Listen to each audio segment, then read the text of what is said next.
थी। हमारे रूम में बहुत अच्छी सुबह-सुबह धूप आती है, तो मेरी कोशिश होती है कि मैं जल्दी से आके कर्टन्स हटा दूँ। और क्योंकि हमारे लाउंज में धूप नहीं आती, हमारे सिर्फ रूम में धूप आती है, तो मेरा होता है कि रूम अच्छी तरह जो है वो धूप एब्ज़ॉर्ब कर ले। आपको पता है कि धूप कितनी ज़्यादा हमारे लिए ज़रूरी है, बिल्कुल natural source of vitamin D है, जो हमारे लिए भी बहुत ज़रूरी है, बच्चों के लिए भी। ये जो बच्चों की सर्दियों में पेल सी स्किन हो जाती है, ड्यू टू विटामिन डेफिशिएंसी होती है, क्योंकि सर्दी की वजह से आप उनको हीट नहीं मिल रही होती, तो वो उसकी वजह से उनकी जो कॉम्प्लेक्शन है वो पेल हो जाता है। उसका बेस्ट तरीका ये है कि आप अपने बच्चों को लेके बाहर आ जाएँ। मेरा बेटा तो बस डेली वेट कर रहा होता है, जैसे ही मैं रूम सेट करती हूँ तो वो शूज़ वगैरह पहन के तैयार हो जाता है कि मुझे अब बाहर जाना है, तो मैं इसको लेके थोड़ी देर बाहर आ गई। सर्दियों में बच्चों के लिए धूप बहुत ज़रूरी है, बच्चों बड़ों सबके लिए बहुत ज़रूरी है, इसलिए मैं उसको काफ़ी देर बाहर लेके बैठी रहती हूँ, घंटा 2 गुज़ारती हूँ वहाँ पे, जब तक मेरा बड़ा बेटा स्कूल से आता है तो मैं अपने छोटे बेटे के साथ बाहर ही होती हूँ। फिर वो जब आ जाता है तो उसको भी लेके साथ ही बाहर थोड़ी देर रहती हूँ, झूले वगैरह लेते हैं लोग और फिर ये अंदर आ जाते हैं, आके मैं इनको सुलाती हूँ, फिर मैं अपने काम वगैरह करती हूँ। तो आज मुझे लग रहा था कि मेरे बड़े बेटे का जो है वो सोने का मूड नहीं लग रहा, छोटे बेटे को सुलाया और जल्दी से किचन में आ गई, क्योंकि आज मुझे जल्दी थी, तो मैंने इसलिए ज़्यादा टाइम नहीं उसके साथ लगाया।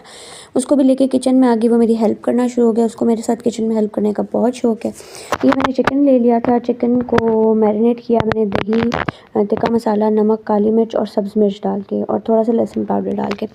और आज मेरा प्लान था कि मैं टिक्का पुलाव बनाऊँगी, मुझे कुछ घरों में भी भिजवाना था, जो मेरा आती है अच्छा खाना बनाने का प्लान था।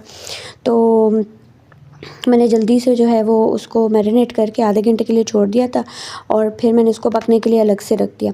और ये आप देख सकते हैं कि वो पक रहा है आराम से एक साइड पे, और फिर मैंने उसमें प्याज वगैरह को ब्राउन किया और उसमें लहसुन अदरक डाला और अच्छे से उसको फ्राई कर लिया। टिक्का पुलाव मतलब इट्स लाइक चिकन पुलाव, मैं यखनी भी अलग से बनाती हूँ, लेकिन ये होता है कि थोड़ा सा बस मेथड डिफरेंट हो जाता है। इसमें मैंने नमक और ज़ीरा डाला, उसको अच्छे से भून लिया मैंने, क्योंकि अच्छे खासे मसाले टिक्का में डाले हुए थे, तो इसलिए मैंने चावल जो है वो बिल्कुल सिंपल रखे थे, सिर्फ नमक और ज़ीरा डाला था। तो उसको अब मैंने टमाटर डाल के अच्छे से भून लिया, फिर मैंने इसमें यखनी ऐड कर दी थी। मेरा ये था कि मैं इसको हाफ़ कुक करके फिर चली जाऊँगी मार्केट, और मार्केट से आके इसको फ़ाइनल टचेस दूँगी। तो ये टिक्का तैयार हो रहा था और यखनी वगैरह डाल के मैंने तैयार कर दिया था। मैं फ़ौरन से मार्केट के लिए निकल गई, छोटे मोटे काम करने थे, डायर वगैरह से कपड़े उठाने थे, लेसेस लेनी थी, इसलिए मैं फ़ौरन से निकल गई कि छोटे-छोटे काम कर लूँ रात पड़ने से पहले। तो मार्केट से वापसी पे जो है मुझे हस्बैंड ने पिक किया, तो हमने सोचा कि डोसा खा लें, भूख भी बहुत लगी हुई थी, दोपहर को कुछ खाया नहीं था, तो हमने लाहौर चटखारा का डोसा ट्राई किया। That was amazing, do try it and let us know कि वो कैसा था।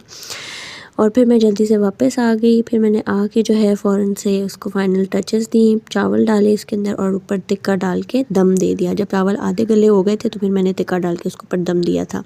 सब्ज़ प्याज डाला और सब्ज़ प्याज डालने के बाद इसको दम लगाया और बहुत अच्छे, बहुत मज़े के बने थे। डू ट्राई दिस रेसिपी और आप ज़रूर बताइएगा कि आपको कैसी लगी मेरी रेसिपी और routine. Thank you so much for watching. अपना बहुत सा ख्याल रखिएगा। अल्लाह हाफ़िज़।